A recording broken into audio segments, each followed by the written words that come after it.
எங்களை அடக்க முடியுமா உன்னால? ஒரு வீர வன்னியனை அடக்க உன்னால முடியுமா? வீரப்பனோட படம் எங்க பார்த்தாலும் போட்டு வச்சிருக்காங்க. ஏன் வீரப்பன் படம் போடாம உன் படத்தையா போட முடியும்?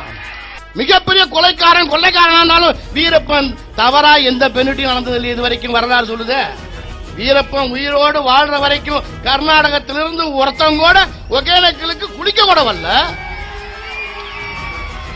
அந்த எல்லையோட எல்லசாமி மாதிரி ஐயனார் மாதிரி காலகாத்தான்.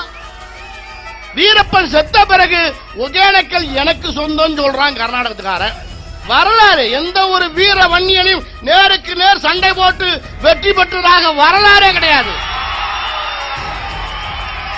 36 வருஷம் கர்நாடக காவல்துறை, தமிழ்நாடு காவல்துறை, இந்திய ராணுவம் இத்தனையும் சேர்ந்து வீரப்பனுடைய மயிரை கூட பிடுங்க முடியல.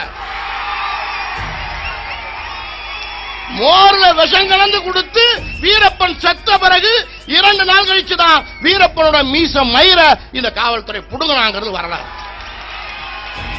இது ஒரு வீர வன்னியனுடைய வரலாறு.